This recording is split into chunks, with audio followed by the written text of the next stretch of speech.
Hei, hei! Tere tulemast tänasele kohvipausile. Mul on väga hea meel siin olla, teiega rääkida. Väga tore on käia lugemas teie kommentaare, mis on tulnud kohvipauside järgselt. Ja mina olen siis jätkuvalt Õnnela ja toimetame siis assistendikoolis virtuaalassistentide teemal. Ehk siis koolitame neid ning aitame siis avardada ka ettevõtjate silmaringi selle teenuse kasutamise võimaluste osas. Ja tänane teema on minu meelest päriselt intrigeeriv, sest et me väga tihti ikkagi kipume muudkui tegema ainult tööd, ainult klientide tööd ja tihti meie enda asjad jäävad tahaplaanile. Ja eriti virtuaalassistentide puhul, kes teevad seda siis kas põhitöö kõrvalt või siis ka isegi, kui teevad seda täiskohana, siis enda ettevõtte arendamine jääb justkui tahaplaanile. Ja seoses sellega, et me muudkui teeme ära klientide töid, siis ega me võib-olla väga tihti ei ole ka sellise selge pildiga enda ettevõttest, et kuhu me tahame liikuda ja kas me ka päriselt liigume. Ma kõigepealt küsingi sinu käest, et kas sina praegu töötad virtuaalassistendina või sa ka natukene arendad enda virtuaalassistendi valdkonda? Me tihti arvame seda, et kui me teeme meeletult tööd, siis see ongi areng. Aga need tegelikult ikkagi on natuke erinevad asjad. On võimalik teha aastaid tööd, ilma et mitte miski sinu ettevõttes muutuks. Aga arenemise puhul on tegelikult ikkagi see, et sa võtad teadlikult aja maha, sa vaatad oma ettevõtte sisse, sa mõtled selle üle, et kuhu ma ikkagi päriselt tahaksin liikuda. Et kas see, kus ma praegu olen, on päriselt see koht, kus ma olla tahan. Ehk siis, nagu ma põgusalt ka ütlesin, siis töötamine tähendab seda, et me teeme ära klienditöid. Vastame kirjadele, me lahendame probleeme, me teeme kujundusi ja nii edasi ja nii edasi. Kõike seda on vaja teha, sest see hoiab tegelikult meie äri toimimas. Aga arendamine on siiski midagi muud. Nagu ma ütlesin, sa võtad selle aja, sa vaatad oma tegemistele päriselt otsa, märkad, mis toimub. Sa saad teha analüüsi, kus sa olid, kus sa oled täna, kuhu sa tahad liikuda ning sellest tulenevalt, mis on need sammud, mis on vaja muuta. Ehk siis seda muutmist ellu tuua, siis me peame tegema teadlikult mingeid samme. Sa pead isegi mõtlema ju võib-olla selle peale, et milliseid teenuseid ma tahan tulevikus pakkuda. Sa pead mõtlema selle peale, kas minu hinnakiri on täna konkurentsivõimeline. Millised on need minu eesmärgid ja need sammud nende poole. Ehk siis kokkuvõtvalt mõtle suurelt. Mõtle, kuhu sa tahad päriselt edasi liikuda. Sest me väga tihti ikkagi matume nende igapäevaste asjade hunniku alla. Ja ma väga tihti kuulen seda. Mul ei ole aega. Ma ise räägin sedasama juttu. Mul ei ole aega. Ja kui ma võtan oma kalendri lahti, siis tegelikult saab seda aega tekitada sinna. Ehk siis töötamine kokkuvõtvalt on see, et sa hoiad oma äri käimas. Aga arenemine tähendab seda, et sa tahad kasvada. Mõtle korraks selle peale, et kus sina oled, kas sa oled seal, kus sa praegu oled, kas see, kus sa praegu oled sa seal rahul või kuskilt ikkagi midagi kripeldab, et võiks teistmoodi. See on see hea koht, kus sa tegelikult saad mõelda ka oma miksi peale. Miks sa üldse alustasid seda virtuaalassistendi teekonda? mõtle nende asjade peale. ja virtuaalassistendi ametis ongi väga-väga lihtne võimalus jääda siis ülesannete täitjaks. Sest et klientide töid tuleb vahel laviinina peale ja isegi kui sa mõtled, et vot täna ma võtaks selle päeva ja teeks oma asju, siis me virtuaalassistendid oleme ikkagi nii suure südamega inimesed, et me lükkame need enda asjad kõrvale, sest kliendi asjad tuleb kõigepealt ära teha. ja kui kliendil tundub kiire, siis meil tundub veel kiirem, sest justkui oli eile vaja juba. ja jällegi me oleme kaotanud siis selle aja, kus päriselt mõelda enda arengu peale.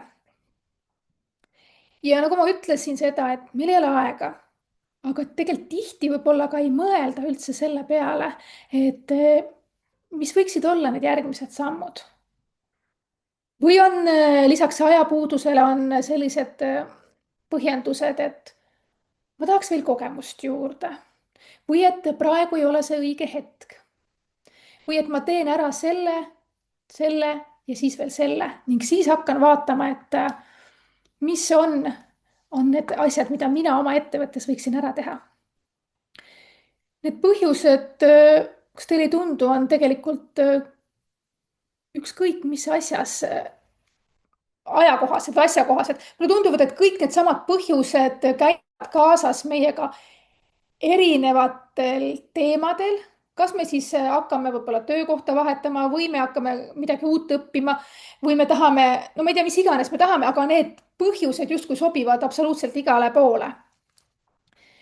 ja miks nad sobivad, sest ongi ju mugav olla oma turvatsoonis, mugav on teha tööd, mida me juba oskame.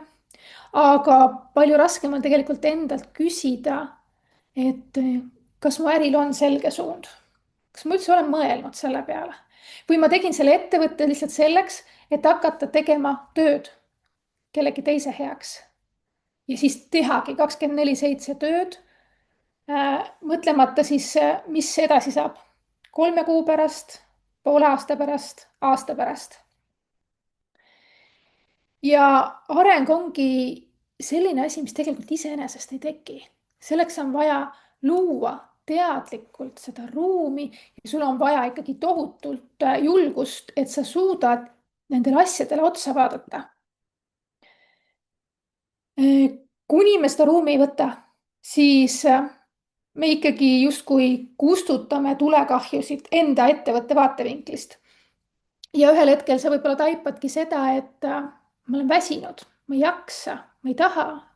et kui sa ka oled täna täiskohaga tööl või isegi kui sa teed seda põhitöö kõrvalt, siis sa mõtled, et võib-olla lihtsam on lüüa käega ja tehagi seda põhitöö asja. sest et seal on natukene turvalisem. näiteks kui mina virtuaalassistendina alustasin, mina tegin seda siis põhitöö kõrvalt. mul olid kliendid, ma käisin koolitustel, olid igapäevased toimetamised, kõik justkui toimis, aga ma ise nagu tundsin, et ma tahaks midagi rohkemat. ma ju ei taha, et ma kogu aeg teen ainult kliendi töid 24/7, ma ei võta puhkeaegu. ehk siis ma ei olnud nagu lõpuni rahul ja ma mäletan seda hetke, kui ma võtsin elus esimese mentorluse ja see oligi päriselt siis esimene kord, kui keegi palus mul siis öelda, ütles mulle, et stopp, et küsi nüüd kõigepealt endalt, et mida ma tegelikult tahan. me ei küsi seda endalt, me lihtsalt oleme selles voos, me teeme neid asju ja me ei küsi seda lihtsat küsimust. et mida mina päriselt tahan, mida sina päriselt tahad. mitte me ei küsi seda, et mida kliendid ootavad või mis on niisugune loogiline samm, mida edasi teha, vaid just see, et mida ma inimesena tahan, mida ma virtuaalassistendina soovin.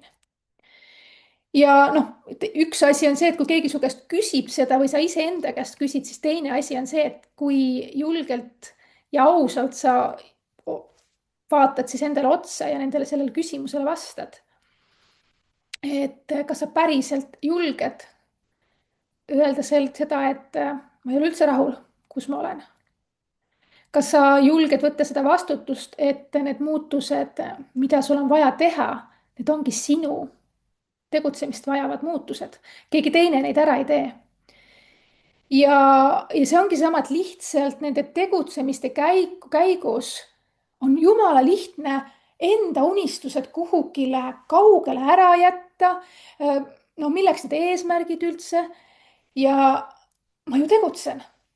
aga no ongi see koht, kus minul mentorlus päriselt aitas esimest korda siis sõnastada, mida ma tahan, milliste klientidega ma tahan toimetada ja mis mind üldse motiveerib.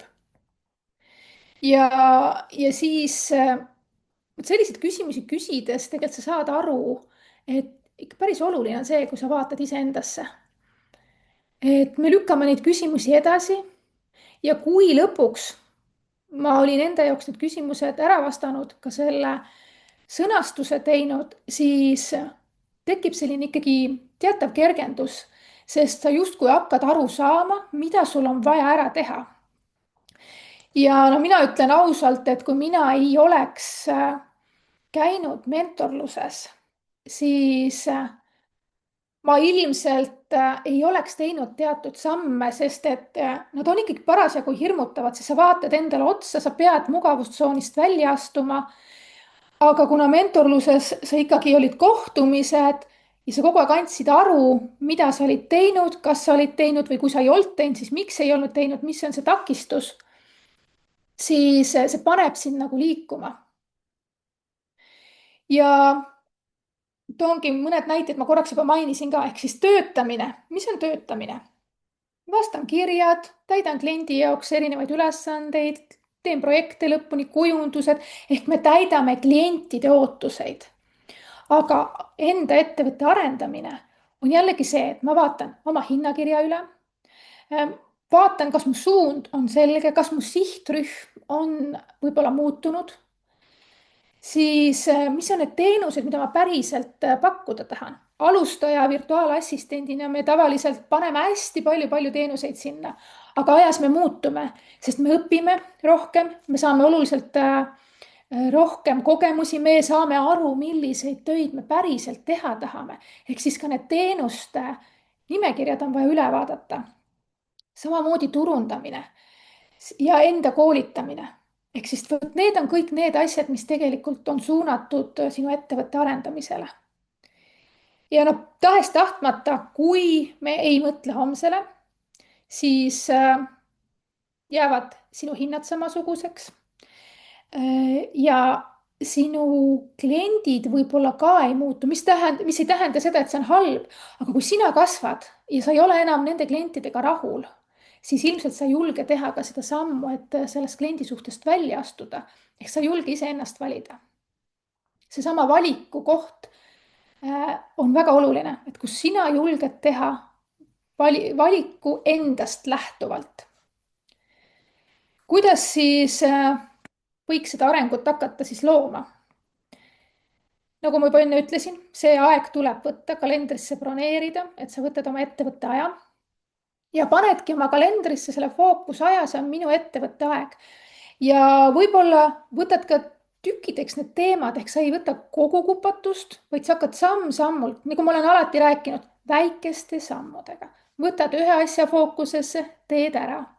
siis sa kontrollid vahepeal, kas see on täpselt seesama asi, mis viib mind eesmärgile lähemale või on vaja midagi muuta. leia enda ümber inimesed, kellega sa saad asju arutada, kes aitavad sul näha teist vaatenurka, suuremat pilti ja oskavad sult võib-olla küsida mingeid küsimusi, mille peale sa ise ei tulegi. ole julge katsetama ja ka nähtavust. sa ei pea käima kuskil laivides rääkimas, aga lihtsalt räägi, mida sa teed. isegi täna, kui mul see esimene mentorlus oli, siis selle tulemusena juhtus see, et ma olin nii palju julgemaks muutunud, et ma ostsin assistendikooli. täna, kui ma assistendikooli juhtimisega tegelen, siis samamoodi ma võtsin sellel aastal mentorluse aastase, sest ma tunnen, et mul on vaja, et keegi võib-olla oskaks teist vaatenurka küsida, oskaks mingeid mõtteid aidata ja meie tänasel mentorluses oleme täiesti erinevate valdkondade inimesed. ehk seda põnevam on saada seda tagasisidet, jälgida, kuidas teised toimetavad. et sa oled lihtsalt selles keskkonnas koos teistega, kellel on üks ja sama siht enda ettevõtet arendada. ja just reedel oli meil mini mastermind ehk siis meil on üks suur mastermind, kus siis, mille sees on siis veel väiksed mini mastermindid teatud gruppidega ja seal ka ma avaldasin ühe mõtte või ühesõnaga ma jagasin enda ehk siis meie virtuaalassistentide andmebaasi ja sealt tuli kohe mõte seoses sellega, et meil reedeti on virtuaalassistentide live fookuses live ja sealt ma sain tagasisidet, et miks sa ei pane seda fookuses laivi andmebaasis juba selle virtuaalassistendi profiili külge. no ma tõesti ei tulnud selle peale ise, aga see tuli jälle teistelt ettevõtjatelt ehk et me saame kohe mingeid ägedaid mõtteid teiste käest, mida sa saad juba rakendada. ja just see, et kui sul ongi ümber inimesed, kes sind toetavad ja annavad sulle julgust, siis see kuidagi see areng toimub nagu ikkagi loomulikult ja sul on tegelikult kogu aeg see ajaline surve, et ma pean ära tegema. sest ma lähen ju mentorgrupiga kohtuma. mul ei ole võimalik enam viilida. võib-olla on mõned teist hästi tugevad distsipliiniga, kes tõesti panevad eesmärgid, teevad. väga äge, see on nii äge. minul tihti ei ole seda ja siis ma vahel tunnengi, et mingi aja tagant mul on vaja kuidagi seal mentorluses käia. ja ka virtuaalassistendina meil on VIP-klubi, meil on tegelikult olemas alustajatele mõeldud mastermind ja jaanuaris alustab juba ka teist korda siis edasijõudnutele mastermind, kus eelmisel korral oligi 3 ägedat virtuaalassistenti, kes tulid enda eesmärkidega. iganädalaselt me kohtusime, nad panid endale ülesanded, nad tegid, me vaatasime, kus nad kinni on.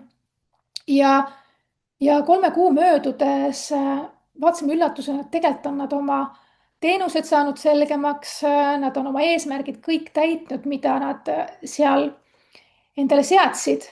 ja noh, ma ütlengi veel kord, need toed on väga olulised, vahet ei ole, kas see on sul mastermind, kas see on coaching, kas see on kogukond või sul on keegi vastutuspartner, aga vähemalt keegi, kes aitab sul vaadata teist vaatenurga, sest me ikkagi oleme oma ettevõttes ja tegeleme kliendi asjadega, meil on kuidagi need klapid peas ja me nagu ei saa aru, et kust võiks midagi teistmoodi teha või et mõni hea idee tuleks ka teistelt.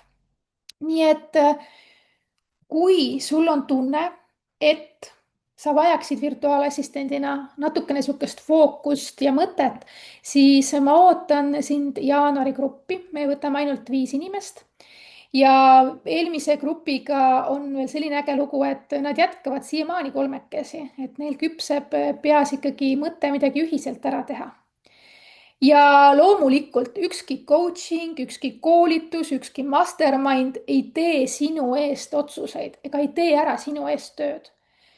kuid see annabki sulle selguse ja sa võib-olla saad luua mingi süsteemi, mis võib-olla üksi tegutsedes jääb kuidagi tahaplaanile. ja päriselt need on need kohad, kus sa saad ikkagi järjepidevalt oma arengut muuta. nii et vot sellised mõtisklused siia esmaspäeva, mis on mõeldud just sellega, et kas sa töötad või sa arened. nii et jaga kommentaaris oma mõtteid. väga huvitav on lugeda, me vastame ja ka teistel on väga huvitav näha, kuidas teie toimetate ja oma ettevõtlust arendate. mõnusat esmaspäeva jätku teile ja kohtume järgmisel nädalal. Tšau!